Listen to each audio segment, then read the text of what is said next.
China's rise was a global promise. Gold mines fueling African prosperity, factories powering wealth, citizens carrying Beijing's flag to every corner. But now, that dream is shattering. In Ghana, Chinese miners, once arrogant kings of illegal gold fields, squat handcuffed in viral videos, humiliated by a nation reclaiming its wealth. Angola's Chinatowns burn as looters torch symbols of broken promises. In Zhejiang, tax audits plunder workers' paychecks, while Changji's vendors sell chickens at a loss, and Shandong's farmers watch crops drown in flooded fields. Welcome to China Undercover, where we rip apart the CCP's propaganda to expose a superpower crumbling, alliances torn by protests, lives crushed by taxes, hope buried under debt and despair. This isn't news. It's a warning. Roaring from Africa's gold fields to China's ghost towns. Hitting like a storm Beijing can't silence. Join us as we dive into the wreckage of China's ambition, where rebellion rises and glory burns to dust.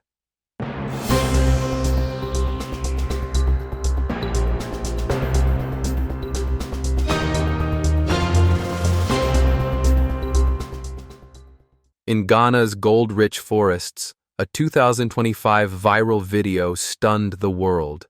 Chinese miners, who flooded the country with 680,000 nationals between 2018 and 2019, squat handcuffed, their arrogance shattered. Their illegal galamsey mining carved open pits, poisoned rivers with mercury, and cost Ghana billions in lost revenue. A Chinese mine boss, caught on camera in a baseball cap, hurled insults and a stone at a Ghanaian worker, then brandished an assault rifle in broad daylight. "He's used to arrogance back home," a Chinese netizen wrote on Weibo. "Abroad, he'll be buried, and no one will find his body." The clip, viewed millions of times, sparked outrage in villages like Dunkwa, where locals like Kofi, a 30-year-old farmer, saw his river turn toxic. "Our fish are dead, our crops fail," he said. "These foreigners stole our future." Ghana fought back. In Ionfran, Ashanti region, a dawn raid by the Mining Development Fund and security forces stormed an illegal site deep in a forest reserve. Chinese gang leaders, orchestrating operations with excavators and cash bribes, were arrested on the spot.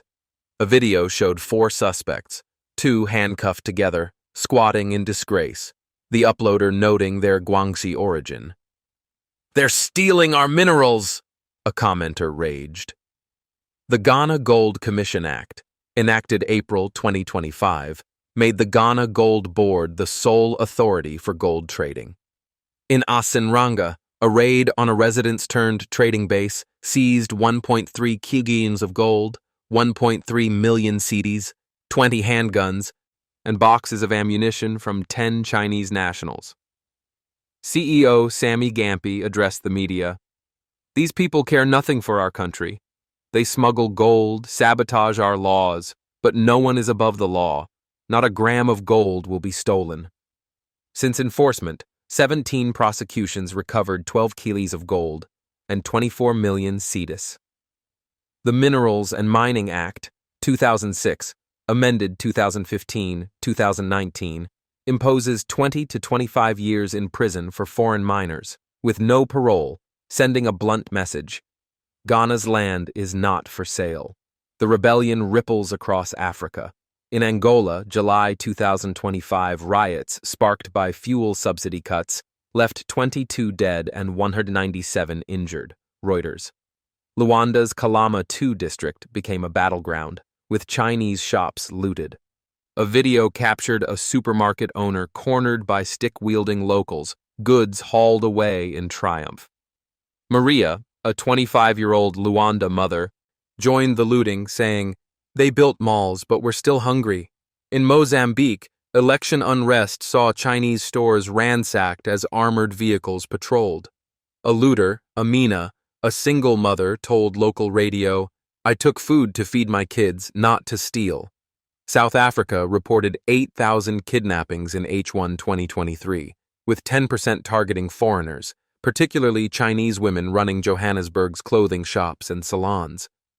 In Mali, JNIM extremists escalated the violence, torching a Chinese cement plant on July 1, 2025, and the Insukala sugar factory on August 1, abducting 10 Chinese nationals. Beijing extracts, destroys, leaves nothing, a Malian trader said. Ghana's defiance inspires Nigeria, Zambia, re-evaluating $6 billion in Chinese loans, and Congo, where mining disputes grow. The $2 trillion Belt and Road Initiative, BRI, meant to cement China's influence, crumbles as 90% of projects, funded by state banks, send profits to Beijing, not locals, Center for Naval Analyses. Africa's backlash exposes the CCP's fragile diplomacy. Beijing's loans and infrastructure promised mutual prosperity but delivered debt traps. In Ghana, illegal mining degraded farmland and poisoned rivers, costing billions. Zambia and Kenya question $140 billion in Chinese debt, Brookings, while social media amplifies anger. Madagascar's users decried Chinatown's better electricity. Angola's unions slammed Chinese dominance in construction. Beijing's promises are hollow, a Nairobi analyst told Foreign Policy. Chinese netizens, despite censorship, express shame. We build rockets but can't respect laws, one wrote. The BRI, a political tool controlled by CCP-linked firms, faces a credibility crisis as African nations demand sovereignty over subjugation. Back in China, a fiscal noose tightens around workers' throats.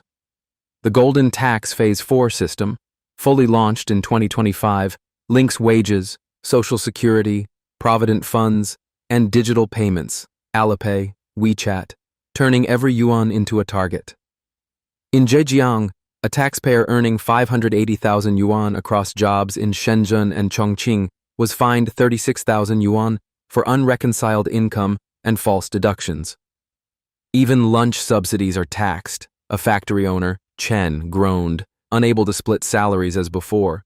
Chen, 45, supports a family of 4 on 8,000 yuan month, now slashed by 1,500 yuan deductions. My son's school fees are due, he said. I'm working for the tax bureau now. The system flags part-time jobs, freelance fees, even meal reimbursements, with tax, public security, and banks sharing data in real time. It's not a tax audit, it's a life audit, a financial officer in Shanghai said, noting tax visits tripled, demanding explanations for every travel allowance. The crisis stems from a collapsing fiscal system.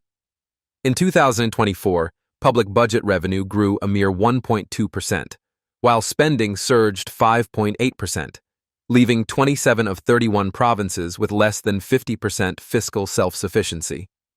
Central government revenue grew 0.7% in the first 8 months of 2025, a 10-year low. Real estate tax and land transfer fees, once fiscal lifelines, plummeted 24% and 31%, creating a trillion yuan gap. Local government debt soared to 41.6 trillion yuan by mid-2025, with hidden debt estimated at 70 trillion yuan, equivalent to 300,000 yuan per Chinese family. A Jinan civil servant, speaking anonymously, described tax collection as a self-rescue movement. No one's buying land anymore, he said. We check households daily, grabbing whatever we can to avoid accountability from above. The tax department's desperation reflects a system on the brink, where even small businesses face audits tracing back 30 years. The fiscal crisis deepens, turning protection into predation. China's social security system, meant to safeguard workers, is being drained to fill fiscal holes. By mid-2025, the National Basic Pension Insurance Fund held a 6.7 trillion yuan balance against 6.1 trillion yuan in expenditure, teetering on the edge of overdraft by 2028. Housing Provident Fund withdrawals dropped 13% year-on-year. Loans fell 25%, yet account balances rose 9%, not for workers' benefit, but for unified allocation to prop up local governments. A retired financial official in Nanjing revealed the grim truth. Pension accounts are in deficit. They're borrowing from medical and housing funds to keep them afloat. In Henan, retiree Zhang, 67, waited months for his 2,000 yuan pension, only to receive 1,400 after deductions. "I worked 40 years for this," he said, voice cracking. "Now I can't afford medicine."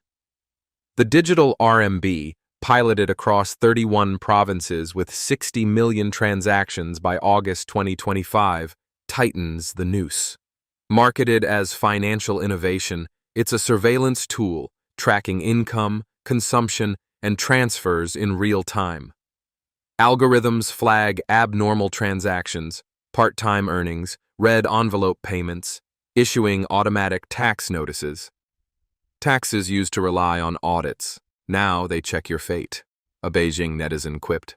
A Hangzhou freelancer, Li Mei, 29, saw her 5,000 yuan consulting fee frozen after the system flagged it as unreported income. "I can't pay rent," she said. "The digital yuan knows my every move." The State Administration of Taxation, linked to the People's Bank Credit Information Center, ties tax records to personal credit. Underpaying taxes risks loan denials, credit card freezes, or bidding disqualifications. "It's not about fairness," a Shanghai financial officer said. "It's about control." This fiscal predation stems from desperation. Local government debt hit 41.6 trillion yuan by mid-2025, with hidden debt estimated at 70 trillion yuan, 300,000 yuan per family. The National Audit Office reported a 13% debt increase, while land transfer revenue plummeted 1.8 trillion yuan. Provinces like Hebei, Henan, and Guizhou, with fiscal self-sufficiency below 40%, withhold teachers' salaries and cut civil servant subsidies. A Jinan civil servant admitted, "We're squeezing blood from stones to avoid accountability." Public security spending rose 7.3% in 2025, dwarfing education, 1.6%, and medical, 0.9% budgets. "The money's for stability, not people," a netizen lamented. The CCP's logic is clear. When the fiscal blood bag runs dry, it taps the veins of workers, retirees, and freelancers, turning Social Security into a tool of plunder. In China's heartland, despair blankets the streets. In Changji, a vendor earns 5.3 yuan per hour, working 10 hours daily without rest for 1,600 yuan month. "My kids need rice," he said, selling 15 chickens, 4 ducks, and a few pigeon feet, barely breaking even. An 80-year-old woman climbs hills at dawn to pick wild kiwis, earning 50 yuan a day. "I'm too old to stop," she said, hands trembling. In Zhengzhou, iconic shops, meat buns, zhou hei ya, noodle stalls, lie shuttered, with "for rent" signs dominating. A local, pointing to a closed meat bun stall, said, "Last year it was bustling, now it's a ghost town." Factories and farms fare no better. In Jiangsu's Kunshan, factory owner Li Wei, 52, saw orders vanish after August 2025. "News says the economy's stable," he said. "I see ruin." His factory, once employing 200, now idles, with 3 nearby plants closed and restaurants posting transfer notices. A Kunshan worker, unpaid for months, camped at factory gates, echoing Ghana's protests. "No wages, no answers," he said. Are we human to them? In Shenzhen, a 600 to 700 person IoT company delayed wages since April, with August pay unpaid by October. Worker Wang, 34, sole provider for his family, said, "Rent's due, my son's school fees unpaid, we're drowning." A Shenzhen taxi driver earned 22 yuan for a 20-kilometer trip. cursing market oversaturation. "I drive all day for nothing," he said. Agriculture faces a crueler fate.